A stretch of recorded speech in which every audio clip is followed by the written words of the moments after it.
الفاتحة على نية أن الله يفتح علينا فتوح العالمين ويفقهنا وإياكم في الدين ويرزقنا كمال الإخلاص واليقين.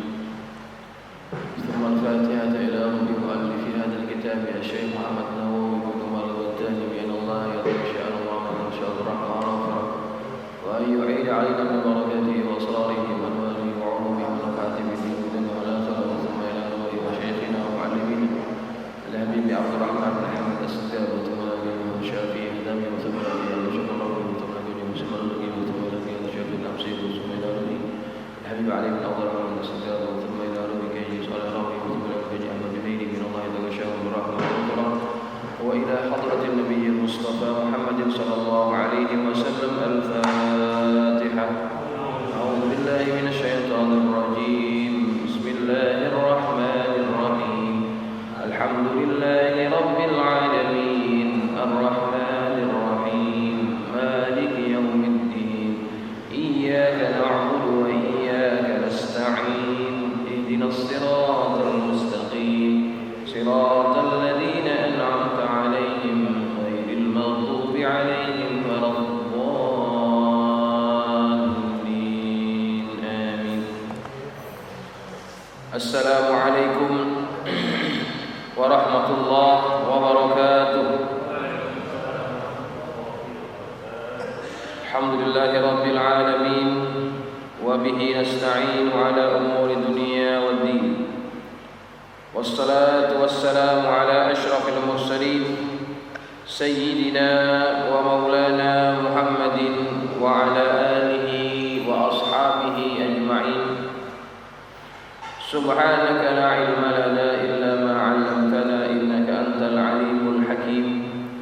رب اشرح لي صدري ويسر لي أمري واحلل عقدة من لساني يفقهوا قولي. أما بعد فإن أصدق الحديث كتاب الله تعالى وخير الهدي هدي محمد صلى الله عليه وسلم وشر الأمور محدثاتها وكل محدثة بدعة وكل بدعة ضلالة وكل ضلالة في النار.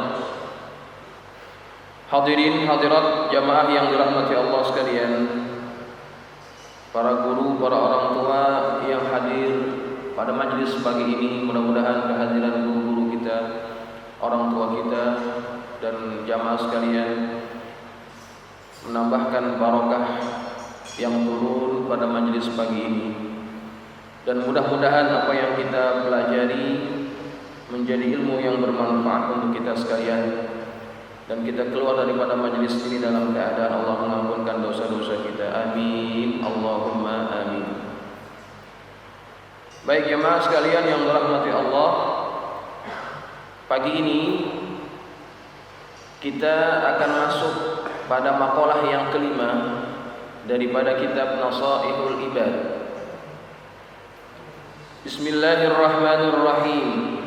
Qala al-musannif rahimahullahu ta'ala وغفر له ولوالديه ونفعنا بعلومه في الدارين آمين. قال رضي الله عنهم. والمقالة الخامسة, maqalah yang kelima, an Utsman radhiyallahu anhu, daripada Utsman semoga Allah meridainya. Hammud dunya zulmatun fil qalbi wa hammul akhirati nurun fil qalbi. Maqalah yang kelima ini daripada Sayyidina Utsman. Jemaah sekalian, sebelum kita masuk kepada apa yang diucapkan, saya ingin memperkenalkan sedikit tentang Sayyidina Utsman ini. Sayyidina Utsman adalah sahabat yang juga anak menantunya Rasulullah. Ketika Rasulullah mempunyai anak yang namanya Ruqayyah, diceraikan oleh suaminya karena membenci kepada Rasulullah. Maka kemudian setelah selesai masa iddahnya itu, Utsman menikahi Ruqayyah. Tapi Ruqayyah meninggal pada tahun yang kedua daripada hijrah. Kemudian Rasulullah menikahkan lagi salah seorang anaknya yang bernama Ummu Kulthum. Jadi 2 orang anak Nabi menikah dengan Utsman ibn Affan. Maka dari itu Utsman ibn Affan ini digelari dengan Dzunnurain. Orang yang mempunyai 2 cahaya. Cahaya apa itu? Cahaya daripada anak-anaknya Rasulullah sallallahu alaihi wasallam. Utsman ibn Affan adalah salah seorang sahabat Nabi yang kaya raya, tetapi kekayaannya itu bukan hanya dimiliki untuk dirinya saja. Manfaatnya juga diberikan kepada kaum muslimin. Ketika ada ajakan untuk berjuang di jalan Allah dengan harta, Utsman yang terdepan. Satu ketika para sahabat Nabi mengeluh kepada Rasulullah karena mereka mesti membeli air daripada sumurnya orang Yahudi. Memberatkan mereka. Maka kemudian Rasulullah menawarkan kepada para sahabat, barang siapa yang ingin mendapatkan surga, membeli surga, maka hendaklah dia membebaskan sumur itu. Maka Utsman orang yang pertama menawarkan, saya yang beli ya Rasulullah. Datanglah Utsman kepada Yahudi ini untuk membeli sumur yang menjadi miliknya. Ditolak oleh orang Yahudi. Karena apa? Itu sumber mata pencaharian dia. Kalau itu dapat dibeli oleh Utsman, maka dia kehilangan sumber pendapatan. Utsman tidak habis pikir, dia tidak habis akalnya. Kemudian dia melobi lagi, kalau begitu kamu jangan beli, kamu jangan jual semuanya, jual separuh. Separuh punya aku, separuh punya engkau. Dan bagaimana ngaturnya? Ya. Sumur dibuat separuh-separuh, airnya bagaimana? Airnya kalau separuh-separuh. Begini caranya. Sehari untuk aku, sehari untuk engkau. Begitu seterusnya kita bergilir-gilir mengambil airnya. Yahudi ini berpikir, wah boleh juga. Untung kalau begini. Saya masih punya sumur dan saya juga dapat duit hasil penjualan. Baik, saya setuju. Nah, kemudian setelah dibayar harganya, Utsman memberitahu para sahabat, para kaum muslimin, wahai sekalian kaum muslimin, kalian kalau mau ambil air jangan hari ini. Hari ini adalah hari giliran miliknya Yahudi. Kalau kalian ingin mengambil air, datang besok. Besok giliran saya. Lepas giliran orang Yahudi ini, dia nunggu orang nggak ada yang mau datang ambil airnya, beli airnya. Besok berbondong-bondong orang mengambil airnya. Begitu seterusnya. Akhirnya dia pikir, kalau begini terus rugi juga air. Akhirnya diberikan itu kepada Utsman. Kamu beli semuanya. Dibelilah sumur itu oleh Utsman ibn Affan. Bukan hanya sumurnya, juga tanah yang berada di kawasan sumur itu dibeli oleh Utsman. Kemudian jamaah sekalian, itu diwakafkan oleh Utsman untuk kaum muslimin.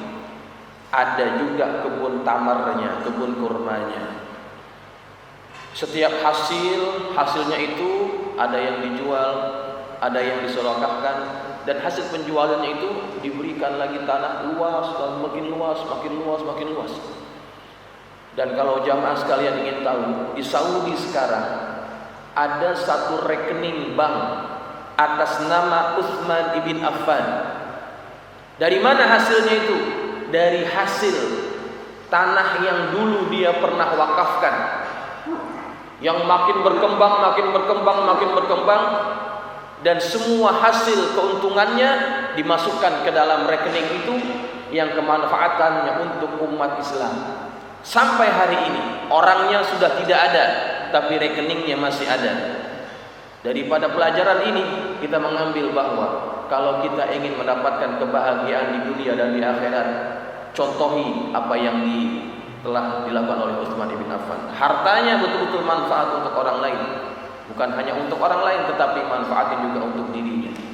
yaitu dari pahala yang Allah berikan kepada orang yang telah menafkahkan hartanya di jalan Allah Subhanahu wa taala.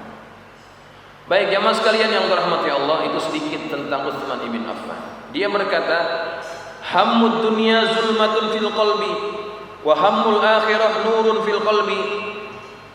Hammu ini, kata Syekh Nawawi, dijelaskan makna perkataan itu, makalah itu, al-huznu fil umuril muta'alliqati bid dunya sara mazlaman fil qalbi. Kesedihan karena perkara yang berkaitan dengan dunia, maka itu akan menjadi kegelapan pada hati seseorang. Kalau kita bersedih atas urusan dunia, maka kesedihan karena urusan dunia itu akan menyebabkan hati kita menjadi gelap dan hitam. Wal huznu fil umuril muta'alliqati bil akhirah shara munawwaran lil qalbi. Dan kesedihan karena perkara yang berkaitan dengan akhirat, maka itu akan menjadi cahaya pada hati seseorang. Nah, ini yang harus kita renungkan jamaah sekalian. Pada urusan apa kita lebih bersedih? Apakah karena urusan dunia ataupun karena urusan akhirat? Dan dari situ kita dapat mengenal siapa kita sebetulnya. Apakah kita ahli dunia ataupun kita ahli akhirat? Kalau kita kehilangan kesempatan untuk dapat beramal soleh tetapi tidak ada kesedihan, berarti kita belum layak menggelarkan diri kita sebagai ahli akhirah. Tetapi sebaliknya, kalau harta dunia kita yang hilang, motor kita hilang, mobil kita hilang, duit kita hilang, sedihnya luar biasa, marahnya luar biasa, berarti kita lebih layak digelar sebagai ahli dunia. Dalam kitab tafsirnya Syekh Mutawalli Asy-Sya'rawi, dia memasukkan satu kisah. Bagaimana kita ingin mengenal bahwa kita ini ahli dunia ataupun ahli akhirat. Kata dia, seandainya ada orang datang kepadamu minta duit, minjam duit ataupun minta duit lah. Kalau engkau merespon dia dengan hati yang bergembira, hati yang senang, maka ketahuilah bahwa engkau itu adalah ahli akhirah. Tetapi sebaliknya, apabila ada orang yang datang kepadamu minta duit, pinjam duit, kamu membenci keadaan itu, maka ketahuilah bahwa sebetulnya engkau itu adalah ahli dunia. Karena seseorang, dia akan cenderung suka terhadap apa yang menjadi obsesinya. Kalau engkau datang kepadamu, kalau ada orang datang kepadamu memberikan hadiah, memberikan pemberian, bagaimana respon kita? Gembira. Karena apa? Yang kita dapat hadiah, pemberian daripada orang. Maka seharusnya orang yang menjadi ahli akhirah, apabila ada orang datang kepada dirinya minta duit ataupun minjam duit, ketahuilah sebetulnya dia sedang memberikan pahala kepadamu. Kalau engkau bergembira dengan kedatangannya, memang layaklah engkau menjadi orang ahli akhirah. Karena dia datang bukan hanya semata-mata meminjam duitmu, ada yang diambil darimu, kemudian ada yang Allah berikan kepadamu, yaitu apa? Pahala yang Allah berikan kepada kita. Maka orang ahli akhirat, dia memandang kepada apa? Kepada pahala yang dia dapat. Nah, orang-orang yang seperti ini, orang tersebut akan mendapatkan cahaya pada hatinya. Ketika dia bersedih, tidak dapat melaksanakan perkara-perkara yang berkaitan dengan akhirat, maka itu akan menjadi cahaya pada hati orang tersebut. Ya. Inilah makalah yang kelima daripada Sayyiduna Utsman ibn Affan. Jamaah sekalian,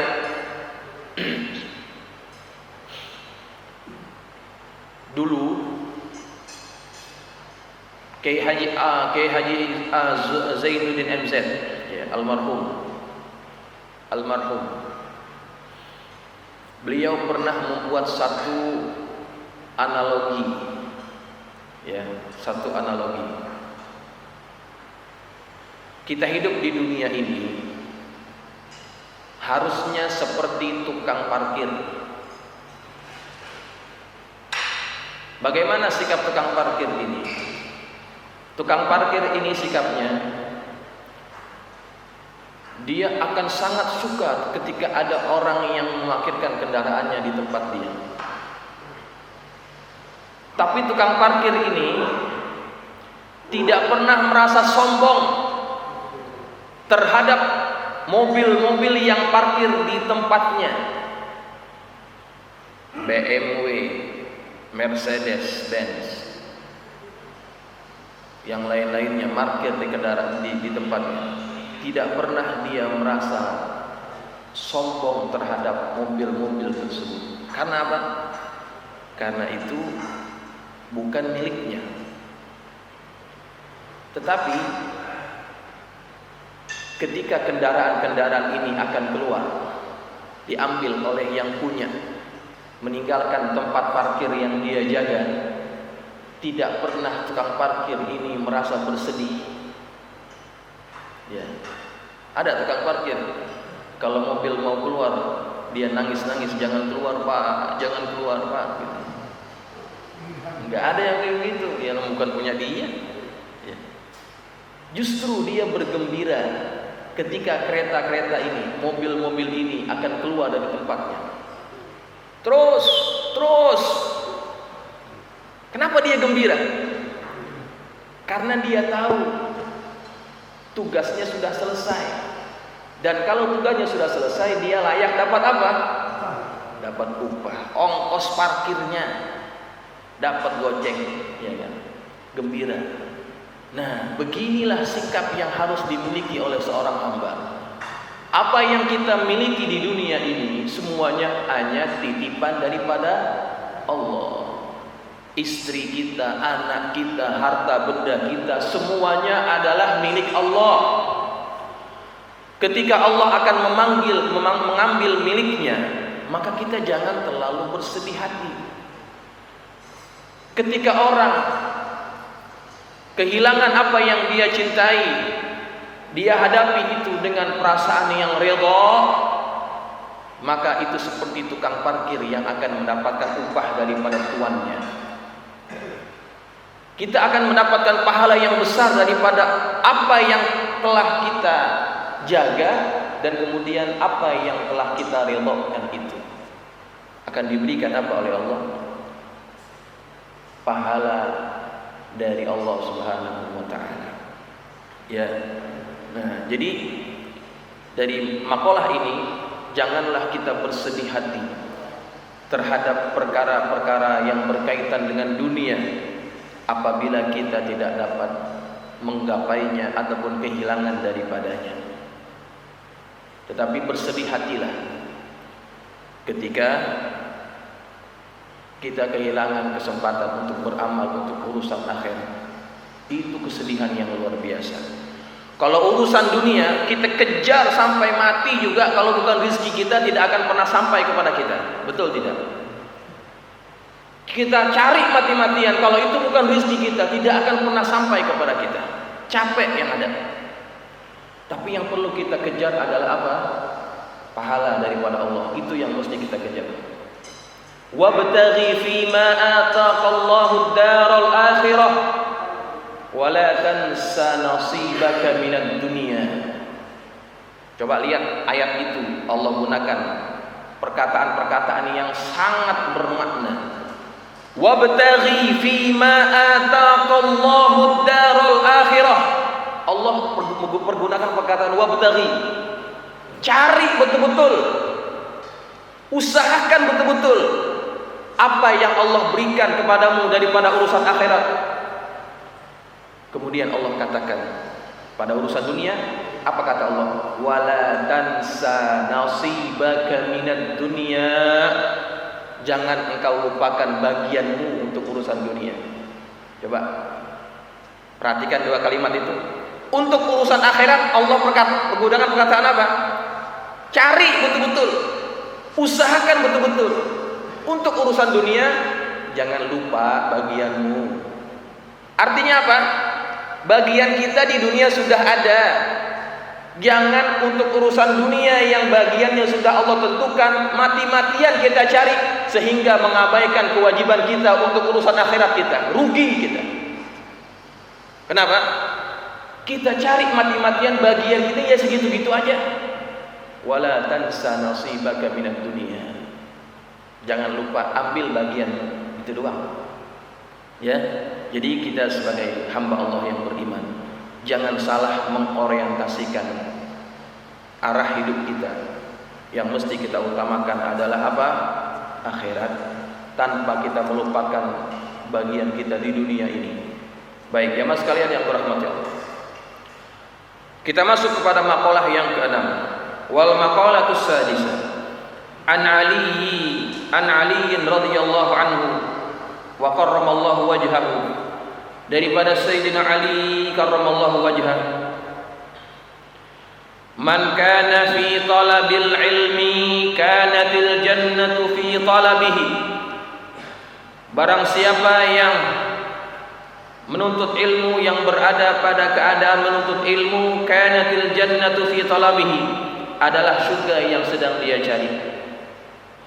Wa man kana fi talabil ma'siyati kanatin naru fi talabihi. Barang siapa yang adalah seseorang itu dalam mencari maksiat, kanatin naru fi talabihi, adalah neraka yang sedang dia cari, neraka yang sedang dia kejar. Yakni maknanya man ishtaghala fil ilmi nafi'i, barang siapa yang sibuk pada urusan ilmu yang bermanfaat, alladzi la yajuzu lil balighil aqil jahluhu, yang mana yang tidak patut bagi orang yang sudah balik dan berakal untuk tidak mengetahuinya. Kana fil haqiqati taliban lil jannati, adalah pada hakikatnya orang tersebut sedang mencari surga, wali ridhallahi ta'ala, dan sedang mencari ridha Allah Subhanahu wa ta'ala. Wa man kana muridan lil ma'siyati, barang siapa yang berkeinginan untuk bermaksiat, kana fil haqiqati taliban lin nari, adalah sesungguhnya dia ini sedang mencari neraka jahanam. Wali sukhtillahi ta'ala, dan dia juga sedang mencari kemurkaan Allah Subhanahu wa ta'ala. Jamaah sekalian, inilah maqalah yang ke-6 daripada Sayyidina Ali karramallahu wajhahu. Seseorang sahabat yang dikenal sebagai sahabat muda yang sangat cerdas. Kecerdasannya melebihi kecerdasan sahabat-sahabat yang lainnya. Bahkan ada satu ungkapan bahwa Sayyidina Ali adalah pintunya terhadap pintunya Rasulullah SAW, pintu terhadap kota ilmu, yaitu Rasulullah. Ana madinatul ilm wa aliyu babuha. Ya. Itu pernah kita dengar dulu ya, waktu zaman Haddad Alwi dengan Sulis dibuat salawat. Ana madinatul ilm wa aliyu babuha. Walaupun hadis ini bermasalah memang, ya, hadis ini bermasalah. Baik, tapi memang Sayyidina Ali adalah seseorang yang sangat alim. Kata beliau, barang siapa yang mencari ilmu, sesungguhnya dia sedang mencari surga. Sebaliknya bagi siapa orang yang sedang bermaksiat, sesungguhnya dia sedang mencari neraka. Nah, kita sekarang duduk di majelis ini, tujuan kita apa? Mencari ilmu agama. La yajuzu lil balighil aqil jahlu, yang tidak patut, tidak layak bagi orang yang sudah akil balik dan sudah juga dia sampai usia balik dan juga berakal, untuk tidak mengetahui tentang perkara agama. Ya. Wajib seseorang itu mempelajari ilmu, terlebih lagi ilmu bagaimana mereka kenal kepada Tuhannya, ilmu bagaimana dia beribadah dengan baik kepada Tuhannya, ilmu bagaimana dia bermuamalah dengan baik kepada Tuhannya dan juga kepada sesama manusianya. Itu adalah wajib dipelajari oleh setiap orang yang mukallaf.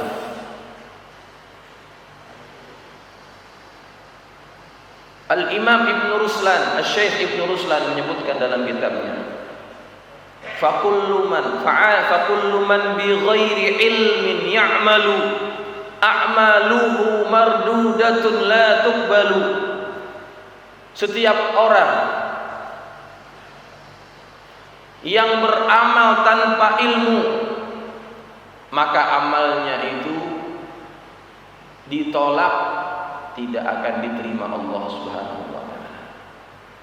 Amalnya tidak akan diterima oleh Allah apabila orang itu beribadah tanpa dilandasi oleh ilmu.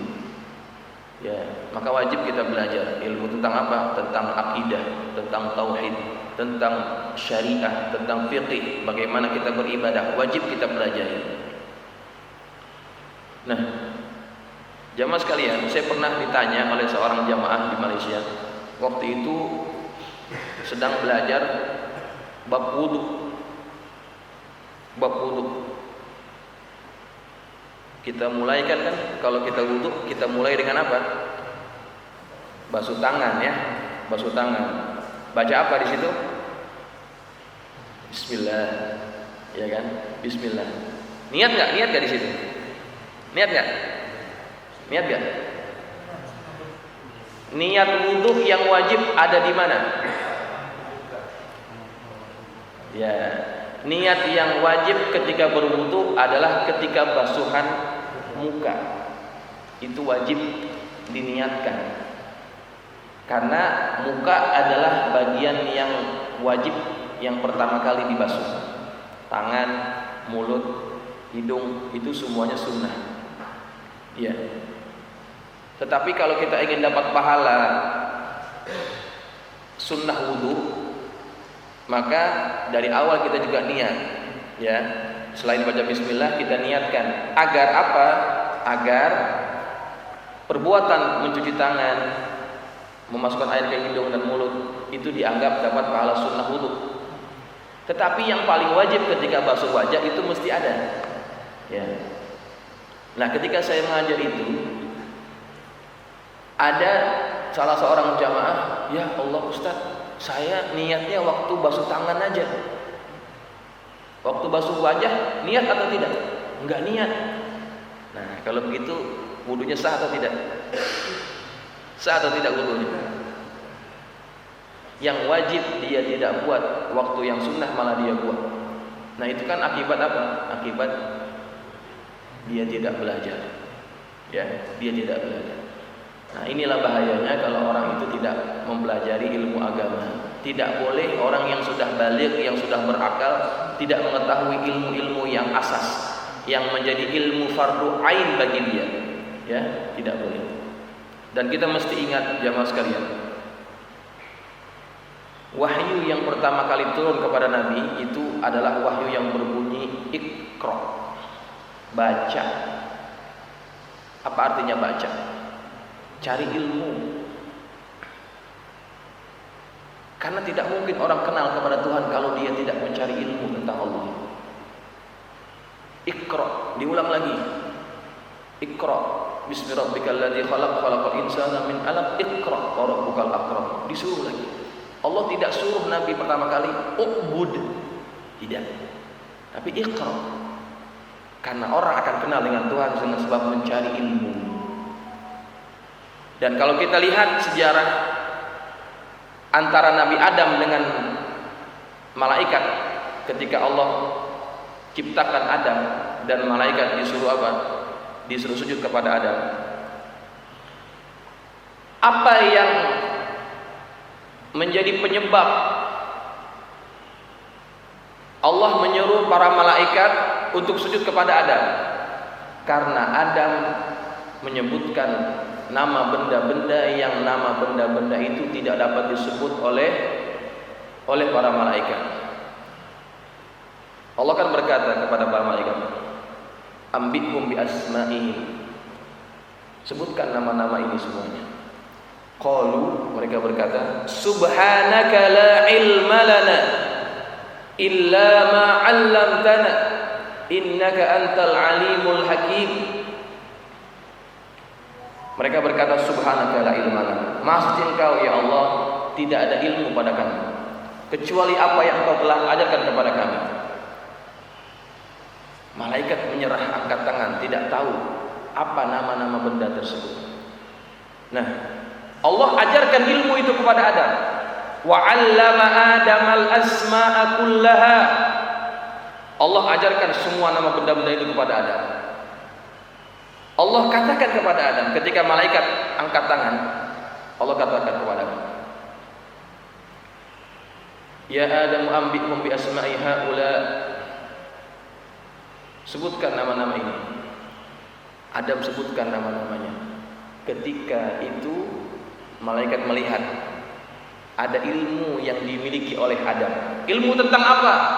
Ilmu tentang nama-nama. Itu kan ilmu juga, ya kan? Nah, atas karena perbedaan Adam punya ilmu, malaikat tidak memiliki ilmu, Allah suruh malaikat untuk sujud kepada Adam. Ada bedanya, ada asbabnya, karena Adam memiliki ilmu. Yarfa'illahu alladhina amanu minkum. Allah mengangkat di kalangan orang-orang yang beriman di antara kalian. Walladzina utul ilma darajat, dan Allah juga akan mengangkat orang-orang yang berilmu dengan beberapa darajat. Orang kalau beriman, darajatnya sudah ditinggikan oleh Allah. Tapi kalau ada iman dan juga ada ilmu, lebih tinggi lagi darajatnya dibandingkan orang yang hanya ada iman. Ini kelebihan orang yang berilmu. Ya, maka kita yang sekarang hadir di majelis ini sedang mencari ilmu yang berkaitan dengan agama kita. Sesungguhnya kita sedang mencari surga.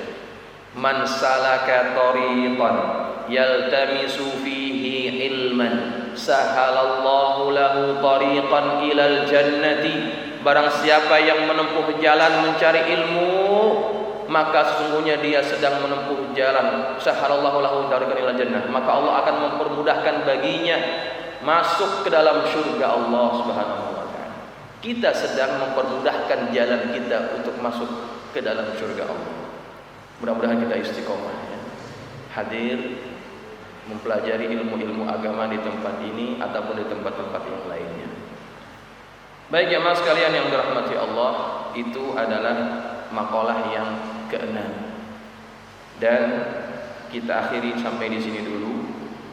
Ya, sudah hampir mau jam 6. Mudah-mudahan bermanfaat. Kita akan sambung lagi pada makalah yang berikutnya, makalah yang ke-7. Kalau ada yang ingin bertanya, silakan ya. Kalau yang ingin bertanya silakan. Ya. Kalau ada, kalau tidak ada kita tutup dengan doa.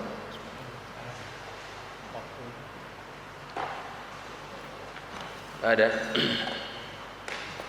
Baik, kalau tidak ada pertanyaan, mudah-mudahan apa yang kita pelajari bermanfaat untuk kita, khususnya kepada diri saya pribadi, agar kita dapat beramal dengan apa yang kita pelajari ini. Wallahu a'lam bishawab wa ilaihil marji' wal ma'ab. Al-Fatihah.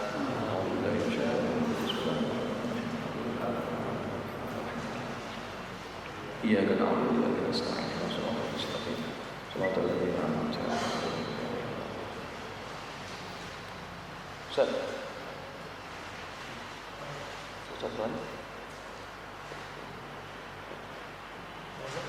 Bismillahirrahmanirrahim. Alhamdulillahirabbil alamin wassalatu wassalamu ala asyrafil mursalin sayyidina maulana Muhammadin wa ala alihi wa ashabihi ajma'in.